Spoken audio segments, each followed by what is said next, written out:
সেইখানে পৌরসভার একটা বেশ বড় রোল থাকে। তো আপনি আমাদের সঙ্গে যদি হাতে মিলিয়ে মেয়েদের সেফটি, মেয়েদের সিকিউরিটি, মেয়েদের ইন্ডিপেন্ডেন্ট করা, মেয়েদের ফিনান্সিয়াল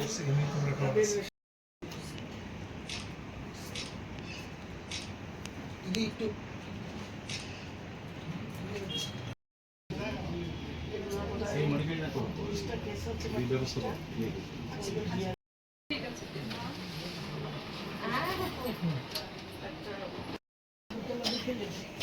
আর এত বছর পরে আসে অনেক পরিবর্তন হচ্ছে, রাস্তাঘাট অনেক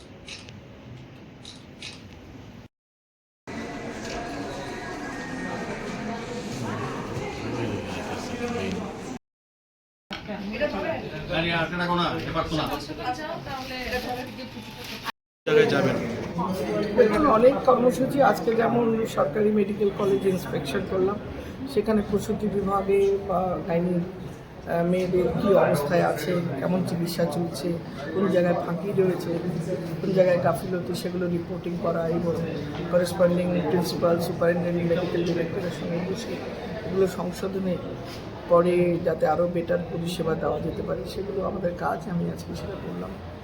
আমার সঙ্গে একটা কার্টেসি ভিজিট করলাম, শুধু কার্টেসি নয়, আমি চাইছিলাম এই মেয়রের যে ইনফ্রাস্ট্রাকচার ডেভেলপমেন্টের যে পয়সা উন্নয়ন, তার মধ্যে যদি আমাদের বৃদ্ধাশ্রম, সখী বা যেসব মহিলারা ladies girls hostel, college, university, সব জায়গায় মেয়েদের জন্য যে জায়গাগুলো রয়েছে ডেজিগনেটেড, সেইখানে যে ইনফ্রাস্ট্রাকচার, যেমন ধরুন বাথরুমের ইয়ে করা, জলের সরবরাহ রাখা, ইলেকট্রিসিটি, সোলার, জেনারেটর রাত্রিবেলা রাখা, একটা লাইন চালু করতে বললাম, যে মানে যেটা আমি ওনাকে প্রপোজাল দিলাম যে জিআই ট্যাগ দিয়ে কোনো একটা হেল্পলাইন নাম্বার, যদি মেয়েদের রাত বিরাত রাস্তাঘাটে কোনো জায়গায় কোনো অসুবিধা হয়, জিওটাকে যদি লোকেশানটা তাতে তার একটা লাইনে করতে পারে।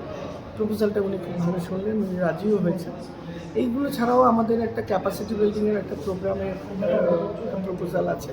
এখানকার মানে আনরিকগনাইজ সেক্টরের যেসব মেয়েরা বাড়িতে যাদের লেখাপড়া কম আছে বা কোনো জায়গায় বিশেষ তাদের প্রশিক্ষণ নেই, হাউসওয়াইফ ছাড়া কিছু করার নেই, অন্যের ওপর নির্ভরশীল, তাদের গ্রুম করে সায়েন্টিফিক্যালি তাদের ট্রেনিং দিয়ে তাদের শুধু production, marketing, retailing, packaging, entrepreneurship, loan, পুরো কমপ্লিট ট্রেনিং দিয়ে তাদের যদি ইন্ডিপেন্ডেন্ট করা যায়, তার জন্য ওই স্পন্সরশিপটা আয়োগ করবে এবং স্থানীয় মহিলাদের, বিশেষ করে ট্রাইবাল উমেনদের আমরা সেই কাজটার একটা প্রপোজাল দিয়ে গেলাম। এটা একটা আশা করি যদি ফলপ্রসূ হয়, আমাদের রাজ্যের বিশেষ করে ত্রিপুরার প্রান্তিক মহিলাদের অত্যন্ত উপকার হবে। এছাড়া আমার কালকে একটা আগামীকাল আছে জানসুনাই, মানে যেসব ডোমেস্টিক ভায়োলেন্স থেকে শুরু করে ট্রাফিকিং থেকে রেপ, মার্ডার কেসগুলো মেয়েদের কমপ্লেইন থাকে, সেগুলো আমরা লাইন আপ করে 29টা কেসে আগামীকাল হিয়ারিং করব।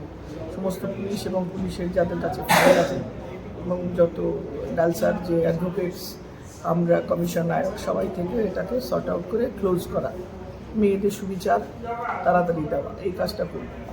এরপরে এছাড়া one stop centre, jail visit, এগুলো আমাদের আয়োগের কাজের একটা অংশ, সেগুলো করবো, যতটা পারি করবো, জানি না কতদূর করতে পারবো, সদিচ্ছা তো আছে, বাকিটা ভগবানের ইচ্ছে। ঠিক আছে, থ্যাংক ইউ।